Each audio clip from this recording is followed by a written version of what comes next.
نقاب پوش لڑکی۔ میں ابھی ابھی ناشتہ کر کے چھت پر آیا اور قدرت کے حسین ترین منظر کو اپنی آنکھوں میں جذب کرنے لگا۔ میں نے گھوم کر ادھر ادھر کا جائزہ لیا۔ اس وقت پورا گاؤں ہلکی ہلکی دھند سے ڈھکا ہوا تھا۔ ابھی بھی ساون کی ہلکی ہلکی بوندا باندی جاری تھی اور ساتھ ساتھ سورج کی دل فریب کرنیں بادلوں کو ٹکڑوں میں چیرتے ہوئے زمین کو منور کر رہی تھی۔ ایک جگہ زمین سے آسمان تک 7 رنگی دھنک اس حسین منظر کو مزید خوبصورت بنا رہی تھی۔ دھند کے ساتھ رنگ بے انتہا خوبصورت دکھائی دے رہے تھے۔ دور کھیتوں کے درمیان سے گزرتی ہوئی نہر کا پانی سورج کی روشنی پڑنے پر ہیرے کی طرح چمک رہا تھا۔ مجھ سے رہا نہ گیا اور بے اختیار میرے قدم نہر کی جانب اٹھنے لگے۔ میں سہانے موسم کو انجوائے کرتے ہوئے نہر کی جانب رواں دواں ہو گیا تھا۔ کچھ ہی دیر بعد میں نہر کے کنارے موجود تھا۔ نہر کے پانی میں نیلے آسمان پر برف کی مانند سفید بادل ادھر ادھر بھاگ رہے تھے۔ میں اس حسین منظر آنکھوں میں سموئے نہر کے کنارے کنارے چلنے لگا۔ ٹھنڈی ٹھنڈی ہوا میرے وجود سے ٹکرا رہی تھی۔ دور ہی نہر کے کنارے مجھے کوئی بیٹھا ہوا دکھائی دیا۔ شاید وہ کوئی میری طرح ہی موسم کو انجوائے کرنے آیا ہوگا۔ میں نے دل ہی دل میں سوچا اور اس کی طرف چل دیا۔ قریب پہنچنے پر پتہ چلا کہ وہ تو میرا ایک دوست ہے جس کا نام آفتاب تھا۔ اس کو دیکھ کر میں خوش ہو گیا۔ آج وہ مجھے تقریباً 1 ہفتے بعد نظر آیا تھا۔ میں خاموشی سے اس کے پیچھے جا کر کھڑا ہو گیا۔ اس کا دھیان میری طرف نہیں تھا۔ وہ بہت گم سا کسی گہری سوچ میں ڈوبا ہوا تھا اور بہت ہی دھیمے انداز میں نہر کے کنارے چھوٹے چھوٹے پڑے ہوئے پتھر نہر کے پانی میں پھینک رہا تھا۔ کیا ہو رہا ہے جناب؟ میں نے اس کے کندھے پر ہاتھ رکھتے ہوئے کہا تو وہ ایک دم سے گھبرا سا گیا اور اس کا چہرہ خوف سے ایک دم زرد ہو گیا تھا اور وہ سوچوں کے دریا سے باہر آ گیا۔ ارے سائم تم؟ ہاں، میں نے سر ہلا کر اسے جواب دیا۔ تم نے تو مجھے ڈرا ہی دیا، وہ سنجیدہ ہو کر بولا۔ میں کافی دیر سے تمہارے پیچھے کھڑا تھا لیکن شاید تم کسی گہری سوچ میں مصروف تھے، میں نے اس کے ساتھ بیٹھتے ہوئے کہا تو وہ دھیرے سے مسکرایا۔ کافی دن ہو گئے تمہاری صورت نہیں دیکھی، کہاں گم رہتے ہو؟ جلدی سے پوچھا۔ میں نے کہاں جانا ہے، وہ مختصر بولا۔ اس کا لہجہ کچھ بدلا بدلا سا تھا، پہلے کی طرح نہ ہی چہرے پر وہ مسکراہٹ تھی نہ شرارت۔ آنکھوں میں عجیب سی افسردگی کی جھلک نمایاں تھی۔ تب میں نے پوچھا، کیا بات ہے آفتاب؟ تم مجھے بہت پریشان دکھائی دے رہے ہو، خیر تو ہے نا؟ تم مجھ سے شیئر کر سکتے ہو۔ نہیں یار، کوئی بات نہیں ہے، وہ مصنوعی مسکراہٹ چہرے پر سجاتے ہوئے بولا۔ آج سے پہلے میں نے تمہیں کبھی اتنا پریشان نہیں دیکھا۔ تمہارا چہرہ اور لہجہ دونوں بتا رہے ہیں کہ کوئی ایسی بات ہے جو تم ظاہر نہیں کرنا چاہتے ہو۔ میں نے اس کے کندھے پر ہاتھ رکھتے ہوئے کہا، یار سائم، ایسی کوئی بات نہیں ہے، وہ نظریں چراتے ہوئے بولا۔ یار آفتاب، بات شیئر کرنے سے دل کا بوجھ ہلکا ہوتا ہے۔ ہم کوئی بات نہیں چھپاتے ہیں، ہم بہت اچھے دوست ہیں اور تم یہ بات جانتے ہو کہ میں تم سے کوئی بھی بات نہیں چھپاتا، میں نے سنجیدگی سے کہا۔ پھر میرے بہت اصرار پر وہ اصل بات بتانے پر مجبور ہو گیا۔ یار سائن، تم جانتے ہو کہ میں رات کو آفس سے لیٹ گھر آتا ہوں۔ ایک رات دفتر میں کام زیادہ تھا تو دیر ہو گئی۔ رات کو میں اپنی کار میں گھر آ رہا تھا کہ ویران راستے میں مجھے چاند کی روشنی میں کوئی کھڑا ہوا دکھائی دیا۔ قریب پہنچنے پر پتہ چلا کہ وہ ایک نوجوان لڑکی ہے۔ اس نے اپنا چہرہ نقاب میں چھپایا ہوا تھا۔ اس نے ہاتھ کے اشارے سے مجھے گاڑی کو روکنے کو کہا۔ میرے دل میں خیال آیا کہ نوجوان لڑکی کا آدھی رات کو اس ویرانے میں کیا کام ہے؟ کہیں وہ چڑیل تو نہیں جس کے بارے میں لوگ کہانیاں بنا رکھتے ہیں؟ میرے دل میں خیال آیا کہ نوجوان لڑکی آدھی رات کو اس ویرانے میں کیا کام ہے اس کا؟ کہیں یہ وہ چڑیل تو نہیں جس کے بارے میں لوگوں نے کہانیاں بنا رکھی ہیں کہ اس راستے میں خوفناک چڑیلوں کا بسیرا ہے؟ یہ سوچ کر میرے جسم میں خوف کی ایک لہر دوڑ گئی۔ کہیں یہ مجبور لڑکی نہ ہو؟ یہ سوچ کر میں نے گاڑی روک دی۔ صاحب، تھوڑی دور میرا گھر ہے، کیا آپ مجھے لفٹ دے سکتے ہیں؟ وہ گاڑی کے شیشے سے جھانکتے ہوئے بولی۔ اس کے چہرے پر نقاب تھا، صرف اس کی آنکھیں دکھائی دے رہی تھیں۔ اس کی آنکھیں بے انتہا خوبصورت تھیں، بالکل ایک نشہ سا تھا اس کی آنکھوں میں، جھیل جیسی نیلی گہری آنکھوں میں میں کھو سا گیا۔ دنیا و جہاں سے بے خبر میں اس کی آنکھوں میں دیکھ رہا تھا۔ کیا مجھے لفٹ مل سکتی ہے؟ وہ دوبارہ بولی۔ او ہاں، کیوں نہیں، میں اسے چونکتے ہوئے بولا۔ وہ گاڑی کا پچھلا شیشہ کھول کر میری پیچھے والی سیٹ پر بیٹھ گئی۔ کہاں جانا ہے آپ کو؟ میں ہکلاتے ہوئے اس سے پوچھنے لگا۔ بس تھوڑی ہی دور جانا ہے، میں نے جہاں اترنا ہو تو آپ کو بتا دوں گی، وہ آہستہ سے بولی۔ کیا میں پوچھ سکتا ہوں کہ آپ کون ہیں؟ اور اتنی رات کو اس ویرانے میں کیا کر رہی تھیں؟ آج کل کے حالات بھی ٹھیک نہیں ہیں، اس طرح اکیلی لڑکی کو اتنی رات تک باہر نہیں رہنا چاہیے۔ وہ میری بات سن کر بولی۔ ہم خانہ بدوش لوگ ہیں، کبھی یہاں تو کبھی وہاں ہمارا ٹھکانہ ہوتا ہے۔ پیٹ کی آگ کو مٹانے کے لیے گھر سے باہر جاتی ہوں، یہاں پاس ہی ایک گھر میں کام کرتی ہوں، اس لیے رات کو آنے میں دیر ہو جاتی ہے۔ دور سے آپ کی گاڑی کی لائٹس دیکھیں تو آپ سے لفٹ مانگ لی۔ اس کی بات سن کر میں نے سر ہلایا۔ کچھ لمحے ایسے ہی خاموشی سے گزر گئے۔ میں چپکے گاڑی کے شیشے میں اس کی نشیلی آنکھوں کو دیکھ رہا تھا۔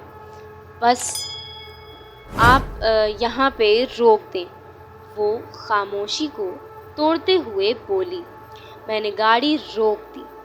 بہت شکریہ آپ کا، وہ یہ کہتے ہوئے گاڑی سے اتر گئی اور میں نے گاڑی آگے بڑھا دی۔ میں راستے میں اس کے بارے میں ہی سوچتا رہا۔ اس کی نشیلی آنکھوں نے ایسا سحر مجھ پہ کر دیا تھا کہ اس کا چہرہ دیکھنے کے لیے میرا دل بے قرار سا ہو گیا تھا۔ دوسرے دن وہ پھر اسی جگہ کھڑی تھی۔ میں نے اس کے بغیر کہے اسے گاڑی میں بیٹھنے کو کہا، گاڑی روک کر۔ آپ سے ایک بات پوچھوں؟ میں نے شیشے میں اسے دیکھتے ہوئے کہا۔ جی، کیا بتاؤں؟ وہ جلدی سے بولی، جیسے وہ میرے بولنے کا پہلے سے انتظار کر رہی ہو۔ کیا تم نے کبھی اس راستے میں چڑیل یا جن بھوت دیکھے ہیں کیا؟ میری بات سن کر وہ حیران ہوئی اور قہقہے لگا کر ہنسنے لگی۔ آپ ہنس کیوں رہی ہیں؟ میں نے پوچھا۔ آپ جیسے پڑھے لکھے شخص کے منہ سے ایسی باتیں سن کر تو ہنسی ہی آئے گی نا۔ بہرحال میں نے کبھی کچھ نہیں دیکھا۔ وہ اتنا کہہ کر خاموش ہو گئی تو مجھے اپنے سوال پر شرمندگی محسوس ہونے لگی۔ کیا نام ہے تمہارا؟ میں نے پوچھا۔ شیریں، وہ مختصراً بولی۔ بہت اچھا نام ہے آپ کا، میں نے مسکراتے ہوئے کہا۔ پھر یہ روز کا معمول بن گیا تھا۔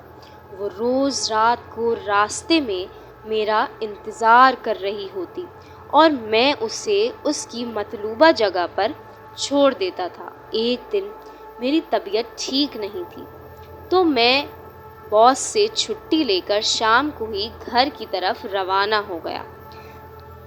راستے میں مجھے شیریں کا خیال آیا کہ کہیں رات کو پھر وہ میرا انتظار نہ کرتی رہے۔ مجھے اس کا انتظار کرنا چاہیے یا نہیں؟ ایسی ہی سوچیں سوچتے ہوئے میں نے گاڑی آگے بڑھا دی۔ ابھی اس راستے میں جس سے مجھے شیریں ملی تھی تھوڑی دور ہی تھا کہ مجھے اس راستے میں شیریں کسی لڑکے کے ساتھ گزرتی ہوئی دکھائی دی۔ اس کے چہرے پر اب بھی نقاب ہی تھا۔ وہ اس لڑکے کی باہوں میں باہیں ڈال کے آگے بڑھ رہی تھی۔ اس وقت مجھے شیریں پر بے انتہا غصہ تھا۔ نہ جانے کیوں مجھے اس عمل سے تکلیف محسوس ہو رہی تھی۔ میں نے گاڑی روک دی اور ان پر نظریں گاڑ دیں۔ ان دونوں کا رخ ایک پہاڑ کی طرف تھا۔ کچھ ہی دیر میں وہ پہاڑ کے پیچھے چلے گئے۔ میں نے گاڑی سٹارٹ کی اور پہاڑ کے پاس جا کر روک دی۔ اچانک ہی مجھے شیریں کے قہقہوں کی آواز سنائی دی۔ میں غصے کے عالم میں گاڑی کا فرنٹ ڈور کھول کر باہر آ گیا۔ اچانک ہی میری نظر زمین پر پڑی تو میں چونک گیا۔ رات بارش کی وجہ سے زمین گیلی تھی جس کی وجہ سے وہاں پاؤں کے نشان نمایاں نظر آ رہے تھے۔ قدموں کے نشان مجھے کشمکش میں ڈال رہے تھے۔ دو پاؤں کے نشان تو بالکل ٹھیک تھے لیکن باقی دو پاؤں کے نشان الٹے پیر کے دکھائی دے رہے تھے۔ یہ بات میرے لیے بہت حیران کن تھی۔ مجھے کسی خطرے کا احساس دلا رہی تھی۔ کچھ گڑبڑ ہے، مجھے حقیقت جاننا ہی ہوگی۔ یہ سوچ کر میں نے قدم پہاڑ کی طرف بڑھا دیے۔ میں چھپ کر جا رہا تھا اور پھر میری آنکھیں ایک حیران کن منظر دیکھ رہی تھیں۔ شیریں اس کے بہت قریب بیٹھی ہوئی تھی۔ جانے من اب اپنے چہرے پر سے نقاب ہٹا دو نا، وہ محبت بھرے لہجے میں شیریں سے بولا۔ مجھے دیکھنے کے بعد تم یہاں سے نہیں جا سکو گے، شیریں سریلی آواز میں گونجی۔ تم نقاب تو اتارو، وہ مسکراتے ہوئے بولا۔ شیریں نے ہاتھ بڑھا کر نقاب کو اتار دیا۔ اس کے نقاب اتارتے ہی اس لڑکے کی ایک چیخ گونجی اور میں بھی اپنی جگہ دہل سا گیا۔ خوف کی وجہ سے میرا جسم کانپنے لگا۔ شیریں کا آنکھوں سے نیچے کا تمام چہرہ کالا سیاہ بادلوں سے بھرا ہوا تھا۔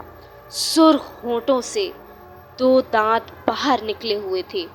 وہ لڑکا خوف سے کانپ رہا تھا، تھر تھرا رہا تھا اور پھر میرے دیکھتے ہی دیکھتے شیریں نے اپنے ان دانتوں سے اس کی گردن میں چبھو دیے۔ لڑکا تکلیف کی شدت سے تڑپ رہا تھا۔ تھوڑی دیر بعد اس کی گردن ایک طرف اور دھڑ ایک طرف، اور پھر شیری نے اپنا چہرہ اوپر اٹھایا۔ اس کا خون زدہ چہرہ بھرا ہوا تھا، اور پھر وہ اپنے لمبے لمبے ناخنوں والے ہاتھوں سے اس کی گوشت کو کھانے لگی۔ میں لڑکھڑاتے اور گھبراتے قدموں سے گاڑی کی طرف کسی طرح پہنچا، اور پھر میں کیسے گھر پہنچا یہ میں ہی جانتا ہوں۔ اس دن کے بعد میں نے رات کو دیر سے آنا چھوڑ دیا۔ ایک شام شیری کو وہیں کھڑے پایا۔ شاید وہ میرا انتظار کر رہی تھی۔ اس نے ہاتھ کے اشارے سے گاڑی روکنے کو کہا، لیکن میں نے گاڑی نہیں روکی، بلکہ گاڑی اس کے اوپر سے گزارنا چاہی۔ میری گاڑی اس کو کچلنے ہی والی تھی کہ وہ ایک خوفناک پرندہ بن کر اڑ گئی۔ میں خوف سے کانپ رہا تھا، لیکن میں نے پھر بھی گاڑی نہیں روکی۔ اچانک ہی وہ میری گاڑی کی چھت پر بیٹھ گئی۔ آفتاب، تم نے میرے ساتھ دشمنی کر کے اچھا نہیں کیا۔ اس کی خوفناک آواز مجھے سنائی دی، اور پھر وہ اڑتے ہوئے پہاڑ کے پیچھے غائب ہو گئی۔ اس دن کے بعد میں نے اس راستے سے آنا ہی چھوڑ دیا۔ اپنے اوپر بیتی داستان سنا کر آفتاب خاموش ہو گیا، اور میں گہری اور تجسس بھری نظروں سے اسے دیکھنے لگا۔ یار سائم، مجھے بہت ڈر لگ رہا ہے، آفتاب خوف زدہ لہجے میں بولا۔ آفتاب، میرے خیال میں تمہیں کسی بزرگ سے رابطہ کرنا چاہیے، میں نے اسے دیکھتے ہوئے کہا۔ پر یار، جب سے میں نے راستہ چینج کیا ہے وہ مجھے کہیں بھی دکھائی نہیں دی۔ آفتاب نہر میں پتھر پھینکتے ہوئے بولا۔ تم آئندہ کبھی اس راستے سے نہیں آنا، میں اسے ہدایت کرتے ہوئے بولا، اور اس نے سر بھی ہلایا۔ اچھا چلو، اب کافی دیر ہو گئی ہے، ہمیں چلنا چاہیے، آفتاب نے اٹھتے ہوئے کہا۔ چلو، میں نے کندھا اچکا کر کہا۔ گھر آنے کے بعد بھی میرا دماغ آفتاب کی سنائی ہوئی اس خوفناک داستان میں الجھا ہوا تھا۔ کیا ابھی جن بھوت ہوتے ہیں؟ مجھے آفتاب کی بہت فکر ہو رہی تھی، اور پھر وہ ہوا جس کا مجھے ڈر تھا۔ اس ویران راستے سے آفتاب کی کٹی ہوئی لاش ملی۔ اپنے دوست کو کھو کر میں بہت غمگین ہو گیا تھا۔ بار بار اس کی باتیں، اس کی شرارتیں یاد آ رہی تھیں۔ گاؤں والے بہت ہی پریشان تھے۔ گاؤں کے کافی لوگ اس ویرانے میں چڑیل کو دیکھ چکے تھے۔ سب کا یہی خیال تھا کہ آفتاب کو اسی چڑیل نے قتل کیا ہے۔ اور پھر میں نے آفتاب کو سنائی ہوئی داستان سب کو سنائی، اور وہ سب خوف زدہ ہو گئے۔ اس واقعے کے بعد اس نقاب والی لڑکی کو اکثر اس ویرانے میں دیکھا جانے لگا، بلکہ آدھی رات کو گاؤں کے قریب بھی اس کو بھٹکتے ہوئے دیکھا گیا۔ گاؤں کے لوگ اس کی وجہ سے بہت پریشان تھے۔ گاؤں والوں نے ایک عامل بابا کو بلایا، جس نے رات کو چلا کر کے اس چڑیل کو ختم کر دیا۔ پتہ چلا جس دن عامل بابا نے چلا کیا تھا، اس دن اس چڑیل کی بہت خوفناک اور دل کو دہلا دینے والی چیخیں سنائی دے رہی تھیں۔ اس دن کے بعد اس نقاب پوش لڑکی کو اس ویرانے میں کبھی نہیں دیکھا گیا۔